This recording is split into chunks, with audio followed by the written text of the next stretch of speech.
Okay, I might get started. Hello, everyone, and welcome. I'm Rebecca Mostyn, Director of Research at the Australia Council, and we're pleased to be hosting this discussion about the latest results of the Audience Outlook Monitor.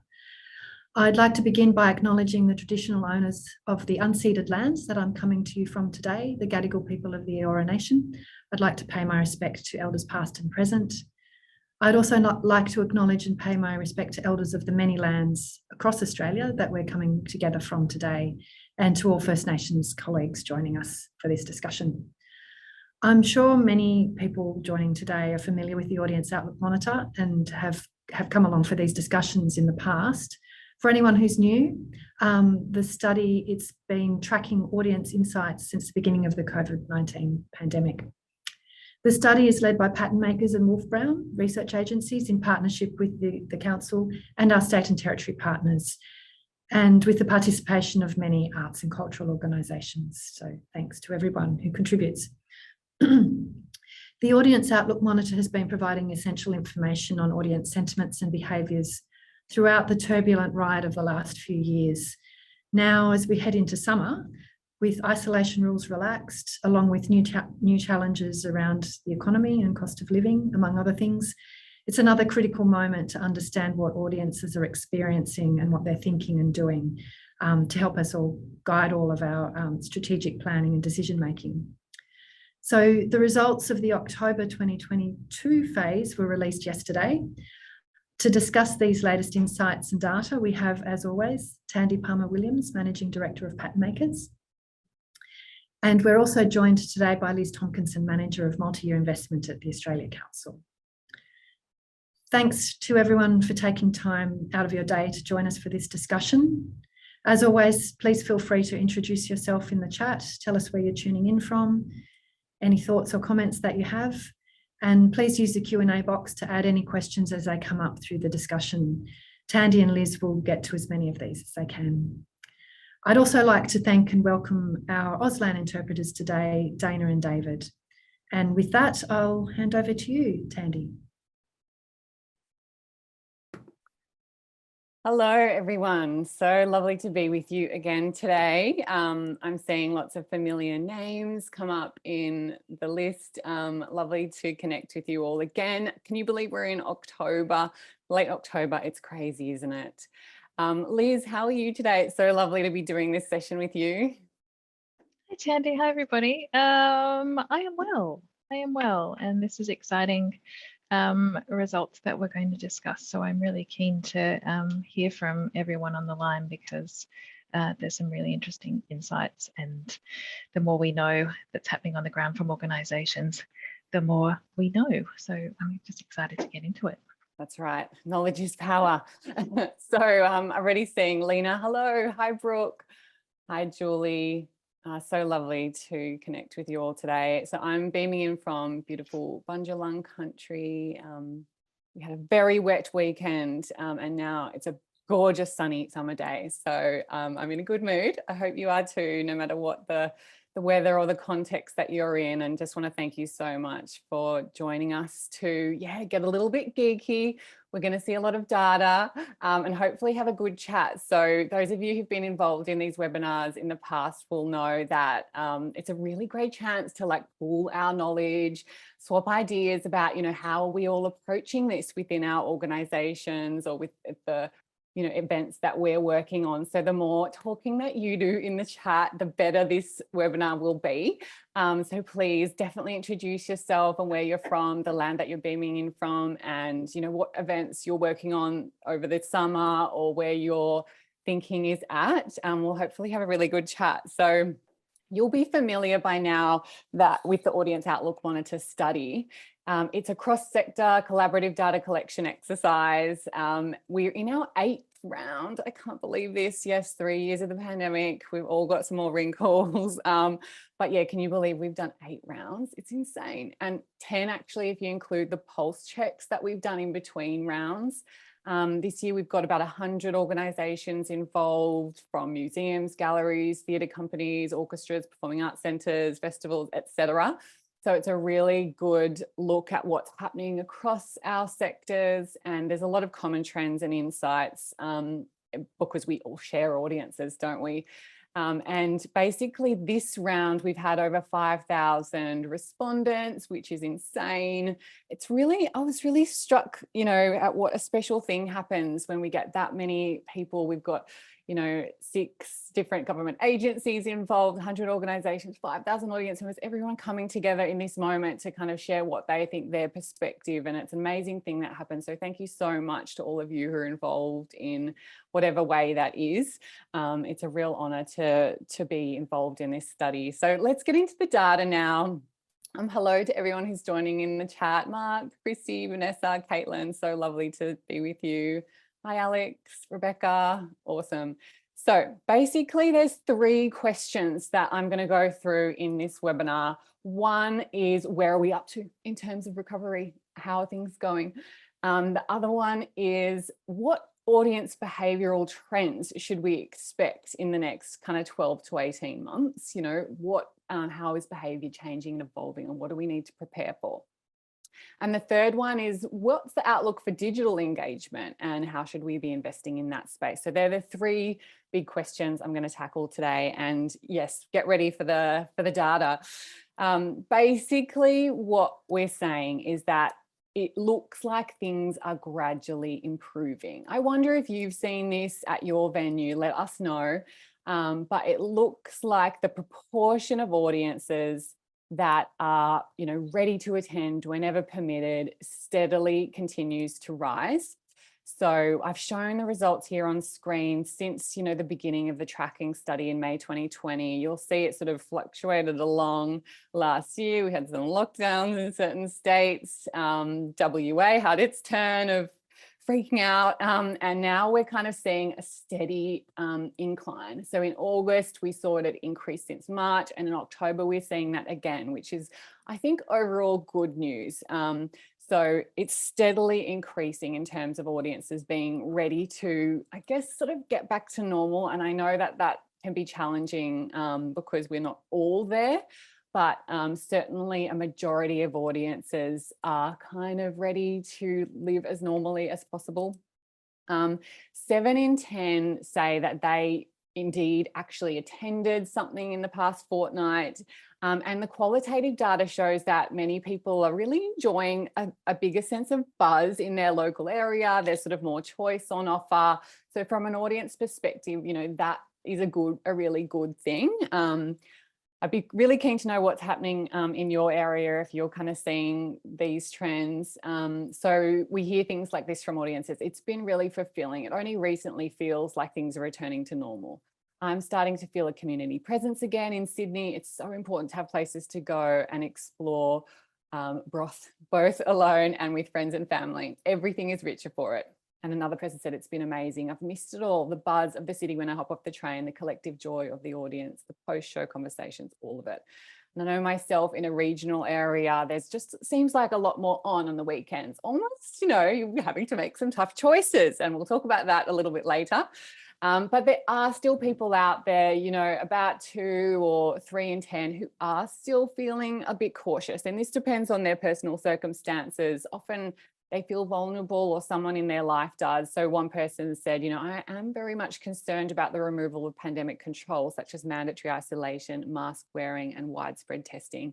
I worry that others' events will not test for COVID or will attend even if positive. So we're not all in this kind of ready to move on boat. A majority are, but there still is people in our audience, about, a quarter maybe, or slightly more, slightly less, depending on the situation, but who still are feeling quite cautious and will only attend if the risks are kind of minimal. So what we're seeing, okay, so things are gradually getting better, but it's going to be a bit of a bumpy ride because attendance levels are yet to return to pre-pandemic levels. Participation frequency is still lower than before COVID-19. So what we asked people this time is, pre-pandemic, roughly how often did you attend performing arts events and how often did you attend museums and galleries? And then we asked, and now roughly how often do you attend? And obviously it's still been a bit of a weird year in terms of what's actually been on offer.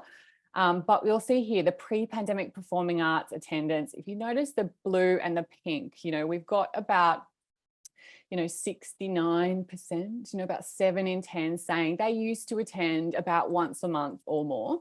But now that proportion has dropped to about 50%. And similarly in museums, going to a museum for a lot of people is something they do slightly less often. But we had, a third pre-pandemic attending about once a month or more. And now that's more like, a fifth or something like that. So on average, our attendance frequency is still below pre-pandemic times. And if we look at this a different way, we know that about 44% of audiences say that they're attending less than they used to. So that's kind of another way to look at this data. So 44% aren't attending as much as they used to. That's kind of a big number, and it's not going to go down to zero anytime soon. So whilst things are getting better, we're still a way off, what it looked like pre-pandemic. And in fact, we know that we're not going back, are we? We're definitely moving forward. So I think that tells us, this road to recovery is going to be probably a long road.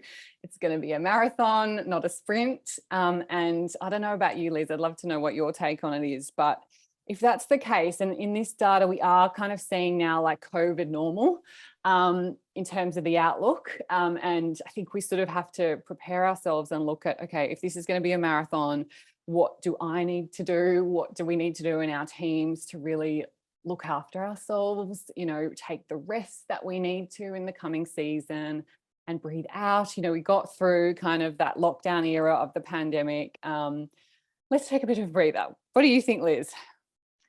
Yeah, it's going to be the lens that is over everything that we see coming forward. Our grant rounds, our multi-year invested rounds that are coming up for organisations, all of those are going to have an extra lens on the state of the sector and the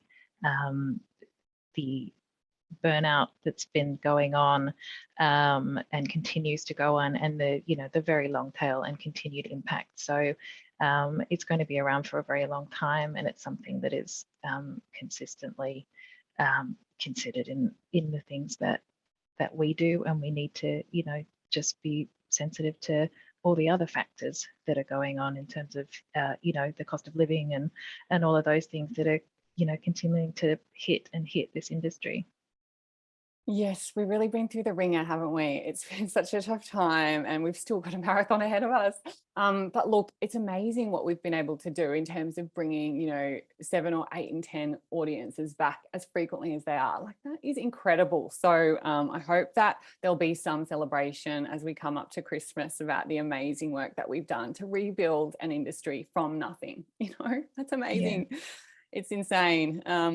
So another one I just wanted to touch on is the economic factor. We've already had someone in the chat correctly point out inflation impact got to be a factor. Yes, you're absolutely on the money. Well, we'll talk about that in a bit of detail in this session. In terms of spending levels overall, thinking about the context of how our economy is going, we know we've had these interest rate rises, inflation is going up, and as a country trying to tackle that. So the interest rates are rising to try and dampen spending levels. That's like the whole objective. So it's not surprising to see in terms of people spending on the arts that it's not growing right now. As a collective whole, audience are still spending this year relatively similar amounts to what they did earlier in the year. So people aren't going out and drastically increasing their expenditure on tickets at the moment. Some people will be, and so some organisations might be seeing that, but not everyone will be. So we'll talk a bit more, but the rise in cost of living definitely playing a role in terms of people's spend at the moment. So in terms of the people who are most likely to be attending right now, well, I've just shown a couple of, different cuts of this. We know that metropolitan audiences are slightly more likely to have attended in the past fortnight relative to regional or remote. Partly that can be due to what's on offer in our communities, but it can also be related to other things. Young people under 35 are more likely to be attending right now, as are Our boomer category, our 65 to 74s are pretty active, but our middle-aged and our older audiences are slightly less likely to be attending right now. And we know that frequent attendees are quite likely to be attending right now. So I've got on the screen here the very frequent performing arts and very frequent museum and gallery. So there is a frequency lens still. Oh, and we noticed this early in the pandemic where people who are really passionate about the arts and do historically attend a lot, they have been the most likely to come back, and there's still some trends there. So that's where we're at in terms of the progress in recovery. So things are gradually getting better, but we're likely to kind of, not be out of the woods for quite some time. So we're going to move on now to talk about the trends to prepare for over the next 12 to 18 months.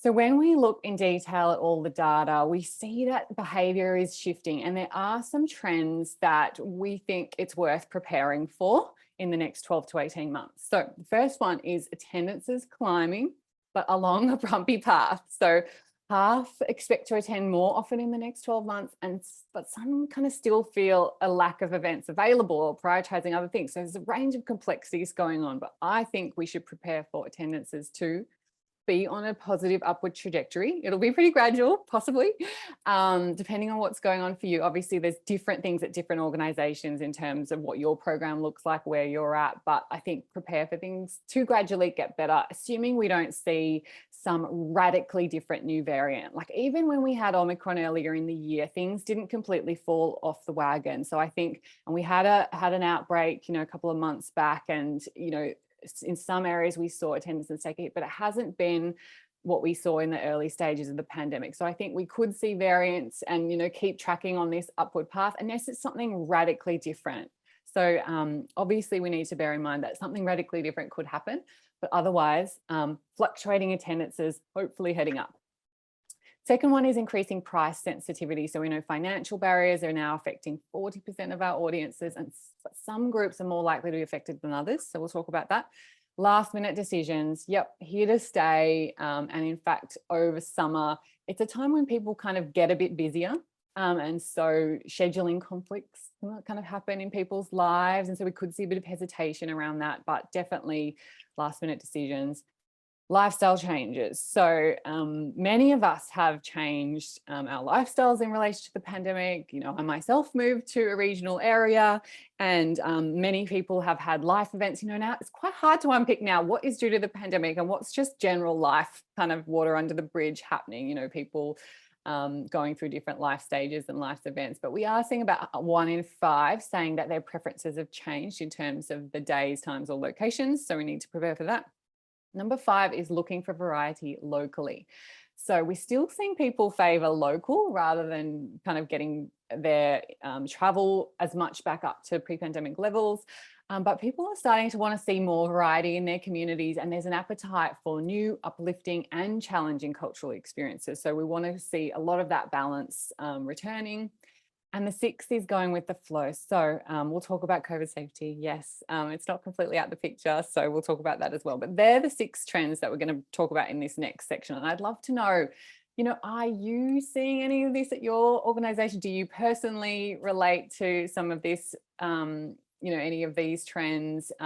What do you think are the strategies or tactics that we should be using to adopt these? Have you got anything to share from what you're trying in your organisation? So I'm seeing some comments in the chat already, which is awesome. Thank you so much for your comments, everyone. Perhaps Liz, you can, take stock of the comments, and then we'll have a chat at the end of this section. So basically, this first trend.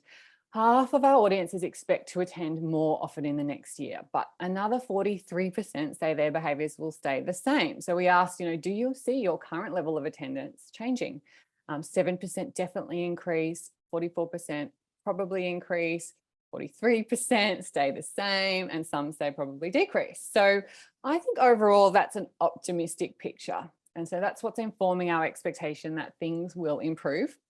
But when we ask people, what, if anything, would inhibit your attendance being as normal? And we still see people relating to a range of different factors. And these factors, we've seen a lot of change in terms of what people used to worry about, what they're worrying about now. So some of these factors will wax and wane in their importance. So Financial reasons are now at the top of the list. They have overtaken the second top barrier, which is the risk of contracting or transmitting the virus. In some states, like Victoria, they're on equal footing. 32% saying a lack of events that appeal to me. 24% prioritizing other things in my life, 19% lacking energy to go out. I'd love to know who relates to that one. 16% challenges securing tickets. So, you know, there's a whole lot of stuff going on right now. It's a really complex situation, but we're expecting a range of factors to kind of continue inhibiting attendance over the next 12 months. So prepare for those fluctuations. You know, what are you doing to be ready for that, and manage expectations internally with your board, with your stakeholders around what could happen. Now, financial reasons, as I said, have overtaken the virus. They're inhibiting 4 in 10 audiences, and the cost of living is impacting, you know, most people in some way, but young people are the most likely to be facing financial barriers to attending cultural events. You know, you'll see in the red, the under 35s, you know, almost twice as likely as older people to be facing financial barriers. And we know that inflation disproportionately affects kind of lower and middle income earners. So it's good to think about what's the profile of your particular community or your particular audience. And are there things, you know, just to bear in mind as you're looking at the program for next year? I think it's definitely not a reason to be like discounting kind of thing. We know that discounts aren't often a very good idea, but certainly thinking about pricing in your program mix, I think for those groups that are likely to be affected by cost of living pressures the most is probably wise. Here's some comments from audiences. I'm now retired and money is not so easy. The cost of tickets has increased, so I pick and choose less expensive shows. Cost of living constantly increasing. I'm about to go back to study, just to need to be careful with my funds. As I live in a more rural area, it's not just the ticket I need to purchase, it's also travel, accommodation and meals. So the costs become significant, and costs to run an event are increasing. My income is decreasing, so I might need to be more selective about what I attend. It's kind of an interesting situation, isn't it, Liz? Like everything, all costs are going up. We're seeing cost of touring, cost of freight, cost of, you know, productions going up. Audiences are facing this too. But I'd love to hear your thoughts in a moment on, you know, how we give audiences the variety that they're looking for when we're in this situation of all these costs. So last minute decision buying is definitely here to stay. This data's from August. We actually didn't collect it again in October because we don't think it's changed. And we have to be really careful about what we ask people and not fatigue them with the same questions. So we know that most people are either booking, you know, in the next 7 days or in the next few weeks or a month ahead, but we're not seeing big, large volumes being bought kind of more than a month or 2 out kind of thing. So I think definitely getting really smart about how we maximize the opportunity of last minute ticket sales is a really good thing to get tactical on. Here's a comment. I'm someone who has health and energy issues, so I often need to take things day by day. I just like to go to something, rock up there and pay on the day. Much preferred to booking ahead on the off chance I will have to cancel. So I think the organisations that do have a culture around drop-ins might see a bit, you know, some benefit here. If people know something's like always open or can rely on it being available at a certain time, they will see that drop-ins grow. But ticketed things will be kind of feeling the pressures here. And I'd love to know, what tactics are you using to get on top of last minute ticket buying? It's definitely one that we can, I think, keep innovating on. I think it'll be sticking around for the time being. Hopefully, if we see more stability in terms of outbreaks, we will see more confidence and people buying further ahead. So certainly that could start to get better next year, depending on if we see other outbreaks and variants, uncertainty. So any kind of uncertainty in the horizon or hesitation by audiences, we'll see that return. Now, 1 in 5 audience members say there's been a change to their preferred time, day or location of events since COVID-19. And that's not necessarily due to the virus, but often lifestyle shifts. So people say things like, I find it harder to attend events on weeknights after work. Another person said, I think people started to prefer staying at home to drink and socialise because of the cost and convenience. I prefer to go out after work on a Friday so I can be home for the rest of the weekend. Another person said, I now live in the country, so it's harder to go out at night in the city. Another person said, I think I probably got a little bit out of the habit of going to events. My personal situation has changed a bit, as has my discretionary expenditure. Another person said, I'm much less inclined to attend events on weeknights now. I feel busier than ever and my weeknights have become sacred time. I prefer to attend events on weekends only. I'd love to know what you're seeing in the patterns. I think what we're seeing in terms of kind of lifestyle and demographic shifts is, organizations who are positioned, say, in a regional or outer metropolitan area might be seeing the upside of some of these trends, where people are working from home and not wanting to commute on a Friday, for instance, and so they might see the upside. I noticed like Geelong, the White Night recently, breaking records kind of thing. Whereas I think if inner city venues will be feeling this, the downside of this, unfortunately. So it's good to be just thinking about, okay, what are those demographic shifts in my area? What are people behaving and how can we, adapt to that? And just bear in mind, testing something out once is not a good experiment. We need to, give things a real pilot period and be quite, strategic about what we're testing and give it a chance to take on. So I think we're going to see some of this continue to evolve, and it's great to just be in kind of action research mode about scheduling, I think, as much as possible. A couple of other comments. I have been working mostly from home and found that suited me. Building energy to head into the inner city to attend events requires determination. I've made the effort when the events really sparks my interest, but I no longer feel comfortable in crowded spaces, even when wearing a mask. It feels less stressful. There are people carelessly coughing and sneezing. So we know what does get people to events is when they've like made a commitment to, as a social commitment kind of thing. So if you've agreed, okay, you're going to go to an event with your family member or your friends, people are much less likely to let that person down. If they're not letting anyone down, they might just pull the plug at the last minute. So I think it's good to be thinking about, how can we help people organize their social lives and make that commitment to themselves and to others, and get there on the night. So I mentioned that audiences, remain more likely to be attending local events or not. So what we asked people who had recently attended something is, was that in your local area? And or did you go to something outside of your area but within your region, outside of your region but within your state, in another country? And we've seen this all year. And look, I expected this to be getting a lot, we're seeing a lot more interstate visitation and stuff, but a lot of people are still looking locally for for their options.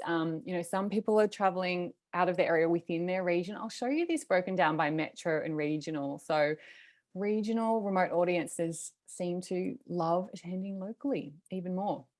Metro audiences are a bit more keen, particularly to explore, within their region kind of thing. And regional remote getting kind of intrastate. But yeah, it's sort of only around like 1 in 10 or, 10-12% who are traveling to another state or territory. Bearing in mind, this is within the last fortnight, so it still is quite, a good solid figure. But I know some venues are seeing those interstate figures go up. So I think it's sort of interesting to think about if cultural tourism is a big objective of yours. How are you positioned in terms of the tourism trends? And so what we're seeing in the tourism trends is, in some places, the visitor numbers aren't yet back up to pre-pandemic levels, but we're seeing people often spend longer in their location, or they are spending more money. So actually visitor spend has grown faster than the visitor numbers. So it's worth just thinking about, if cultural tourism's on your agenda, how are you preparing for maybe a different profile of tourists in the next little while? And we know that people tend to start to ruminate on what they might do. If they go and visit X person in X city, they might go to X event or X gallery. So how can you get on people's radar and be kind of top of mind, knowing that people are going to probably make a last minute decision about this as well. But it's good to be thinking about how to, build that brand and be top of mind when someone does make the decision to visit. So in terms of content, we're seeing quite a mixed picture here. So what we asked is, and knowing that these aren't always, not necessarily mutually exclusive ideas, in terms of how we think about programming, but we asked people in the coming year, I'll be most attracted to, and we ask people to agree or disagree with these statements. So events that I used to attend prior to the pandemic, 84% agree. Fun, uplifting things, 73% agree. Trying new things that I haven't experienced before, 58%.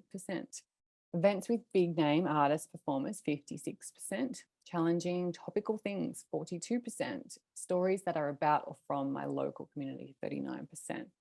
So there's appetite for pretty much everything, I think. Yes, we're still seeing that emphasis on fun and uplifting, but a sizable number want to see, challenging topical things. And these can be both of those things at once, right? So we know in terms of being attracted to trying new things that people haven't experienced before, younger audiences, so the under 35s are particularly likely on this.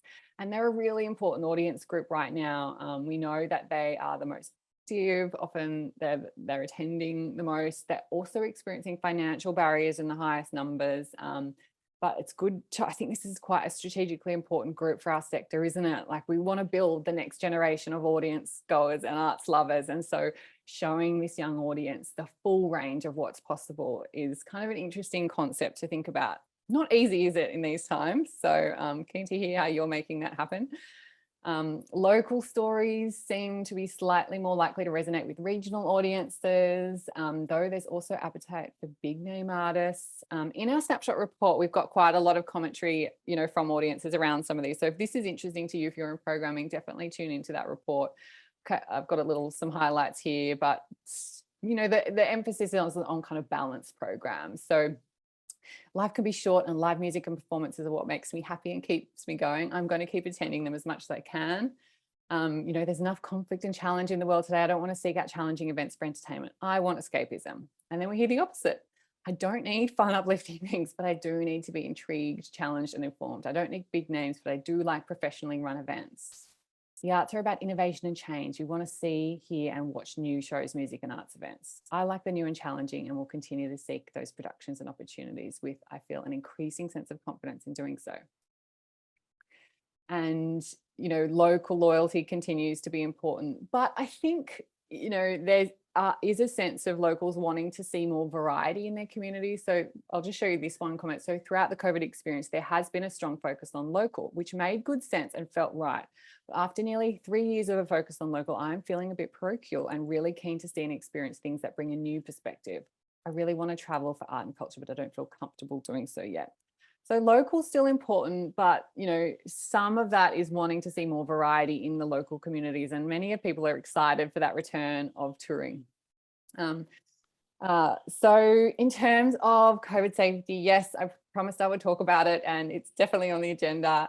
So overall, cultural events are still seen as relatively safe spaces in our communities, and that has happened all the way through the pandemic. And we're seeing the proportion who are very comfortable at all the different types of venues really ramp up this year. So that's a fantastic result, particularly for, can I say, comedy clubs, live music venues, those sort of like intimate, spaces were somewhere that not everyone felt safe. That's growing now. Some people still aren't ready for the mosh pit, but certainly we're seeing a big increase there. And this is just the proportion of very comfortable. We've got another big group on this who are somewhat comfortable.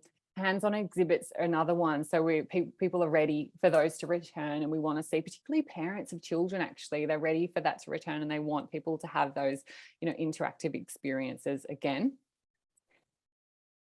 In terms of masks, what we asked is, what are your current feelings about wearing a mask in local area venues where masks are optional and not required? And we wanted to mirror the question here from the US so we could have some tracking data on this. But what we're seeing is that most people are in that middle zone of may or may not wear a mask depending on the situation.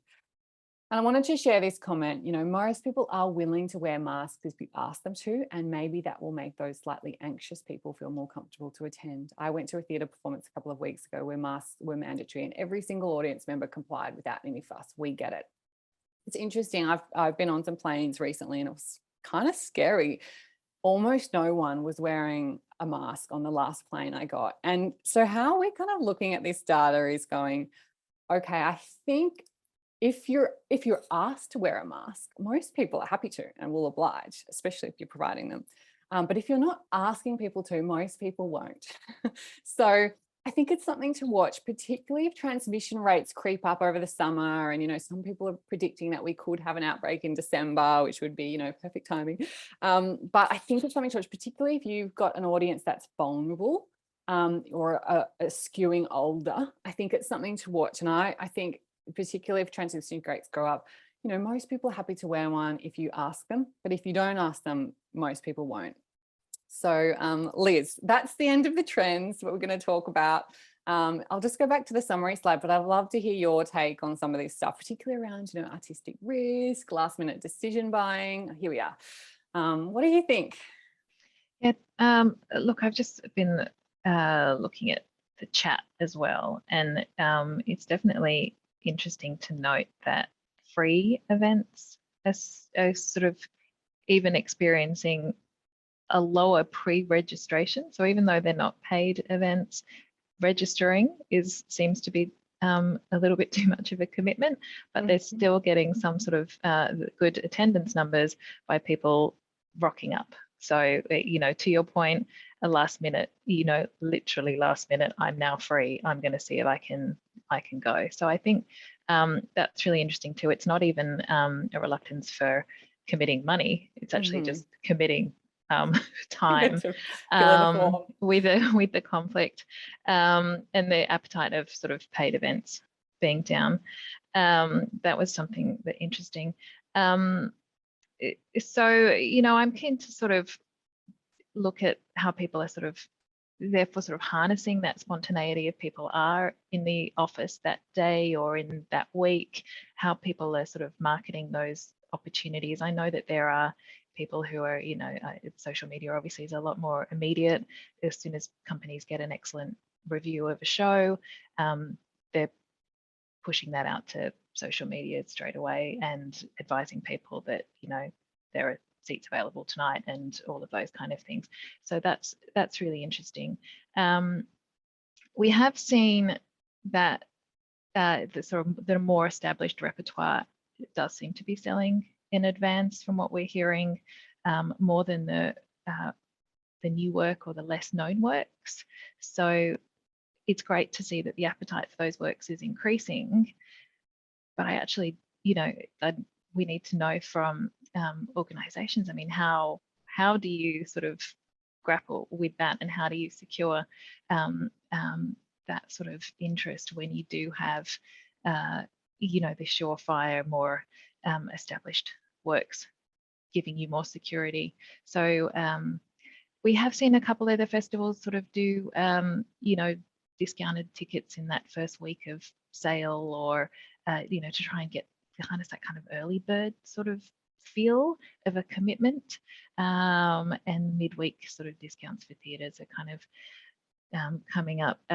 The other thing that was in the chat is that that it is specific to states almost. I think it was really interesting that Rick pointed out that in WA, the subscriptions have actually gone up for some of those, particularly the partnership organisations in WA.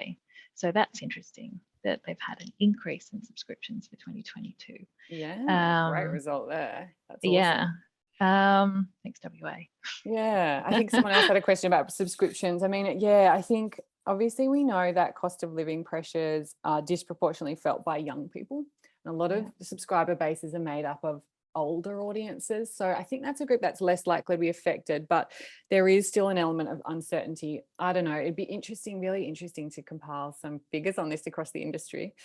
But I would suspect that subscription sales will be a little bit harder than pre-pandemic. But, what's really interesting is a lot of audiences really want to show their support. It's something that we've really noticed all through COVID. And I think it's interesting to think about what are the different ways we could signal to audiences to do that, or be in dialogue with our audiences about, supporting, for instance, emerging theatre makers is really important for our sector and for the future of this industry.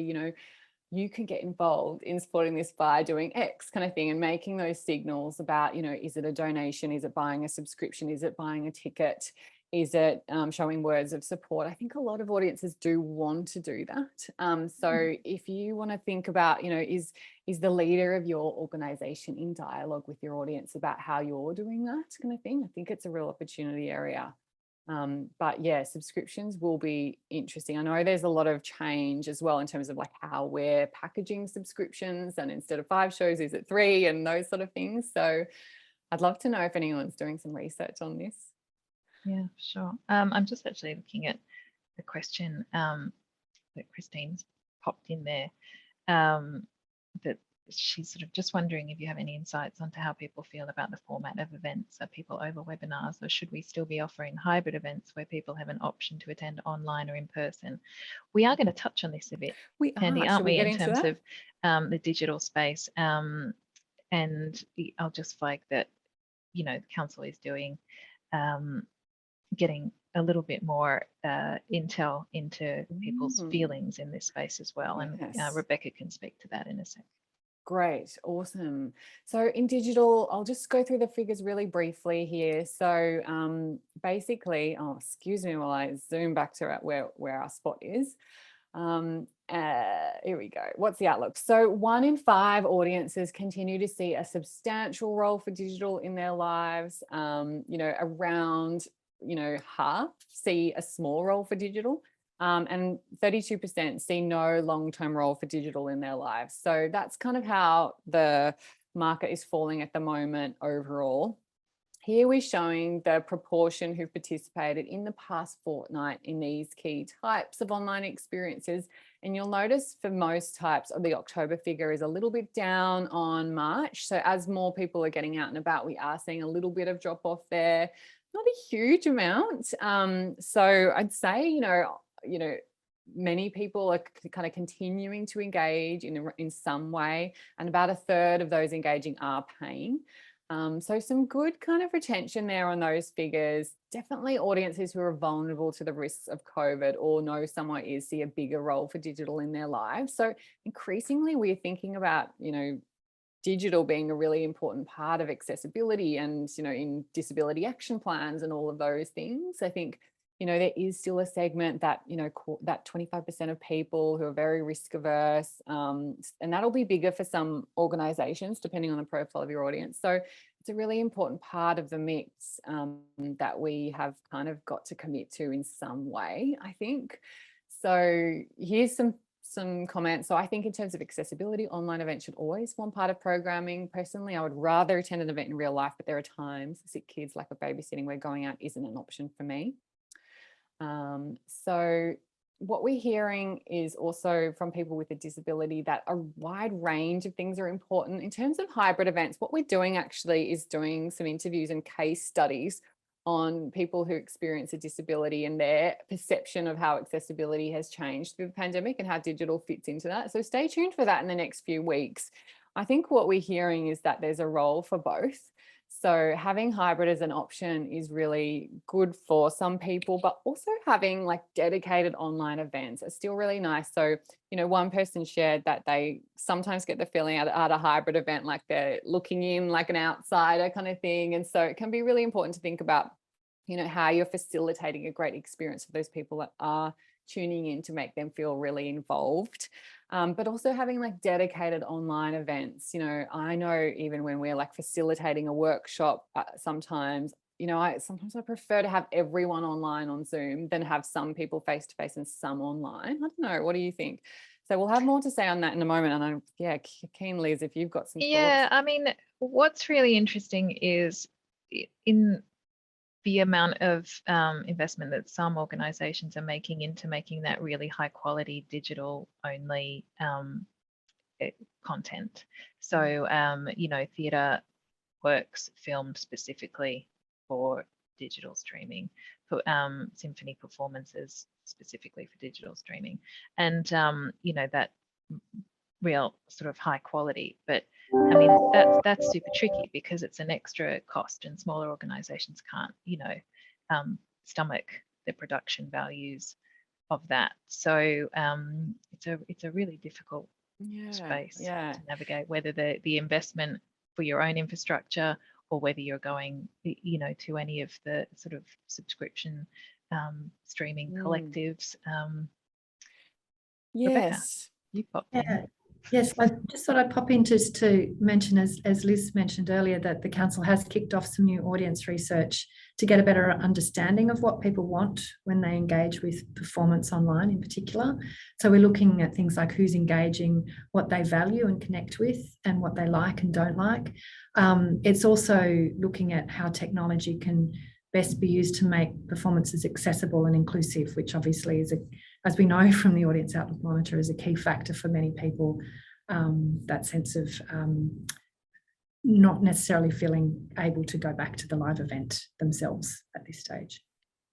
Great. Well, it'll be awesome to hear about those findings when the time comes. Some interesting comments too in the chat, you know, people picking up on major weather events affecting, you know, ticket sales and people turning up. Interestingly, Rebecca Ray said if it rains in Perth, 20% people end up coming. And that she live streams and records almost everything now. On-demand viewing is growing hugely. So certainly we know in the data that we have that digital marketing is certainly paramount. I think digital marketing is now, digital marketing, they're kind of synonymous, aren't they? So 83% used an online channel to find out about the event that they attended recently, actually. And we know that that is across all age groups, that people are using digital channels, but the type of channel does really change by age a lot. So for under 35s, word of mouth and websites are much higher than email. And the opposite is true for older people. So email marketing is really important. So we've talked about the need for targeted marketing. I think a lot of us are kind of using targeted marketing maybe for social media, but definitely if you're not doing targeted emails and you know you are an organization that has capacity for that kind of thing, I would definitely be pursuing it because we're seeing so much difference in terms of the issues that affect and the barriers and the channels that different age groups use. So age is definitely a key way to be thinking about your audience right now. Another person said about online, making it possible for people to attend both in-person and online events increases the amount who can engage and provides a new medium for creative exploration. So lots to kind of continue working with. I think definitely having it some part of the mix in your strategy for next year is wise, but this is a space we've got to continue experimenting with and finding those solutions. So I'm really pleased that OzCo is doing some research that we can all access down the track. So that brings us kind of almost out of time. I think one just quote to finish on is, please know that what you do helps heal and lift up our souls. It's only through the arts that people truly connect and offer hope in times of hardship and inspire us to keep going. And another person said, we need the arts and culture more than ever to inspire and change the myopic mindset of so many in our current social and political climate. So it is a time of great change. There's lots going on, as we've said, you know, from major weather events to the economy to politics. So I think just look after yourselves and take this season to rest and reset. And I hope those trends are helpful in terms of preparing. So if those 6 trends are interesting to you, you know, you could print that out and take that to a team meeting or think about, you know, have we got a plan in place for all of these trends? You know, is there anything more we could be doing or trying to get through the next 12 months? It's going to be a marathon. Hopefully we'll continue supporting you with insights next year. And thank you so much for all your support and joining in, Liz and Rebecca as well. Thank you so much. Thanks, Kathy, and thanks, Liz. And also thanks again to Dana and David for the Auslan translation and everybody for a really great discussion. So as Tandy said, you can download the snapshot report and click through to explore the dashboard and also keep an eye out for the upcoming focus report. So thanks again and bye for now.